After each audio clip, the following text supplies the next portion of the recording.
Deputy bureau chief इमदाद यूसुफजई, हैस्को के chief executive officer Faizullah डारी ने आज अपने दफ्तर में सुबह 11 बजे से दोपहर 1 बजे तक बिजली सार्फिन के मसाइल सुनने के लिए खुली कचहरी का इनेकाद किया।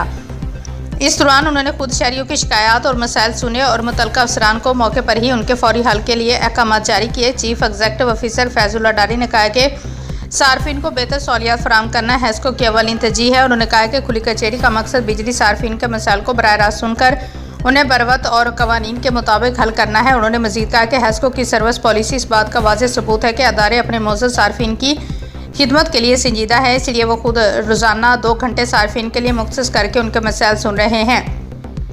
इस मौके पर उन्होंने फील्ड अफसरान को भी हिदायत दी कि सार्फिन की शिकायत को फौरी और मौसर अंदाज में हल किया जाए। फैजुल्ला डारी ने कहा कि अवाम का एतमाद हमारी कामयाबी और कम्युनिटी के तहत ही बिजली की बेहतर सर्विस फराहम की जा सकती है। उन्होंने कहा कि बिजली सार्फिन के तावन से बिजली चोरी के खात्मे के साथ साथ बिजली की फराहमी के निज़ाम को मज़ीद बेहतर बनाया जाएगा। उन्होंने अज़म का इज़हार किया कि हैस्को आवाम को ज़्यादा से ज़्यादा सहूलियत फराहम करने और बिजली की बिला तातल फराहमी यकीनी बनाने के लिए हर मुमकिन इक़दाम जारी रखे जाएंगे।